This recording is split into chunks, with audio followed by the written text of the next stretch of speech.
আমিনগাঁৱৰ ওপৰবৰীত নিশা ভয়ংকৰ অগ্নিকাণ্ড। দেৱকান্ত মহন্ত আৰু বৰদা মহন্তৰ বাসভৱনত সংঘটিত হয় এই অগ্নিকাণ্ডৰ ঘটনা। অগ্নিকাণ্ডত মহন্ত পৰিয়ালৰ কেইবাটাও ভাড়াঘৰ সম্পূৰ্ণৰূপে জুইত জাহ যায়। কেইবাখনো স্কুটাৰ, বিলাসী মটৰচাইকেল, ৰিক্সা, আইচক্ৰীম সৰবৰাহ কৰা গাড়ীকে ধৰি বহু লাখ টকাৰ সামগ্ৰী ভস্মীভূত এই অগ্নিকাণ্ডত। প্ৰথমবিহে প্ৰাণ ৰক্ষা পৰে ভাড়াতীয়া আৰু মহন্ত পৰিয়ালৰ।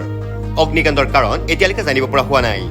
স্থানীয় লোকৰ অগ্নি নিৰ্বাপক গাড়ীৰ দ্বাৰা পুৱতি নিশাহে নিৰ্বাপিত হয় জুই। মই ঘৰত থাকোঁ মই ইয়াতে আমিনগাঁৱত চাকৰি কৰোঁ।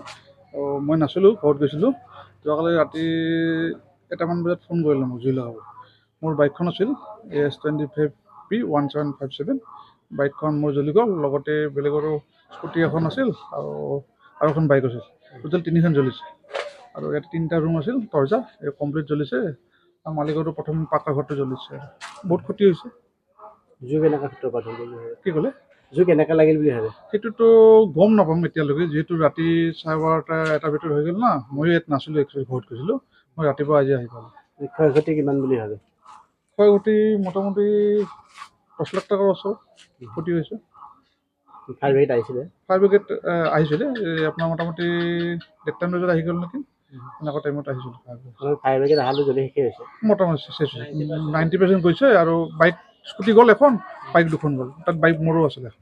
ৰাতি প্ৰায় 12:15 মানত হৈছে এই ঘটনাটো। মানে গোটেই একফালৰ পৰা জুই লাগি আহি আছে। মানে 5টা আমাৰ টোটেল 5টা ৰুম ভস্মীভূত হৈছে সম্পূৰ্ণৰূপে। তাৰপিছত আমাৰ বহুত সম্পত্তি, বাইক 3খন আৰু ঠেলা, এনেকৈ আমাৰ ভাৰতীয় মানুহৰ বহুত সম্পত্তি নষ্ট হৈছে। আৰু আমাৰ ঘৰৰো ইনভাৰ্টাৰ, ফ্ৰিজ বা বহুতখিনি বস্তু আমাৰ হেৰি হ'ল, উলিয়াব নোৱাৰিলোঁ আমি। কেৱল মানুহকেইটা আমি ঠিকে আছোঁ আৰু এতিয়া। জুই সূত্ৰপাত কেনেকৈ হ'ল? কি সম্ভৱ? জুইৰ সূত্ৰপাত চিলিণ্ডাৰ ব্লাষ্ট বা শ্বৰ্ট চাৰ্কিট একো হোৱা নাই, কিন্তু বৰ্তমানলৈ আমি এতিয়া ইনভেষ্টিগেশ্যন এটা ল'ব লাগিব যে কিহৰ কাৰণে হৈছে। ধৰিব পৰা নাই কেনেকৈ জুই? এতিয়ালৈকে ধৰিব পৰা নাই, কিন্তু চিলিণ্ডাৰ ব্লাষ্ট হোৱা নাই, কাৰণ তাতে চিলিণ্ডাৰ তেনেকৈ নাছিলে। সেইটো ৰুমটো মানে ভাড়াতীয়া মানুহে মানে নবনায় সেই ৰুমটোত ভাত।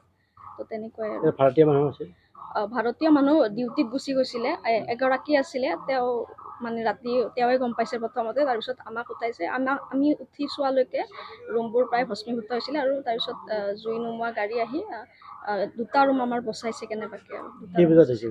প্ৰায় 12টা বাজি গৈছে, 12:30 মানৰ ভিতৰত হৈছে। সেইটো ৰুমতে আছিলোঁ, ৰাস্তা কিনাৰৰ ৰুমটোত। মই 10টা বজাত ডিউটি গুচি গ'লোঁ। তাৰপিছত মোক ইয়াৰ পৰা সৰু ভণ্টিয়ে ফোন কৰিলে, 12:20 মানত ফোন কৰিছে। মানে তেতিয়ালৈকে 2টা ৰুম অলৰেডি জ্বলি ভস্মীভূত হৈ গৈছে। তাৰপিছত নেক্সট 3rd নম্বৰ এইটো ৰুমত, তাৰপৰা এইপিনে 2টা ৰুমত লাগিলে। তেতিয়া আমি আহি বহুত চেষ্টা কৰিলোঁ, পানী মাৰিলোঁ, বালি মাৰিলোঁ, ইটো ৰুমৰ বস্তু অলপ খালী কৰিলোঁ। গাঁৱৰ মানুহ 2-4জন আহিলে, আহি বহুত কষ্ট কৰিলে। গোটেইকেইজনে লগ হৈ একেলগে কিছু আমি জুই নুমাব সক্ষম হৈছোঁ। তাৰে পিছত ফায়াৰ ব্ৰিগেড 20 মিনিটমান পিছত আহি পালে আৰু বাকীখিনি তেখেতসকলে আৰু জুইখিনি নুমাই দিলে আৰু। কি হয় কেনেকৈ লাগিল বুলি ভাবে? এতিয়াতো গম নাপাওঁ, কাৰণ 10টা বজাত মই ডিউটি গুচি গ'লোঁ। তেতিয়া মোক 12টা বজাৰ পিছতহে ফোন কৰিছে যে সেইটো ৰুম, মই থকা ৰুমৰে পশ্চিম ছাইডত বেৰখনত জুই লাগিছে। উত্তৰ গুৱাহাটীৰ পৰা দীপেন বানৰ report, news any 365। Stay informed, stay ahead. News Any 365.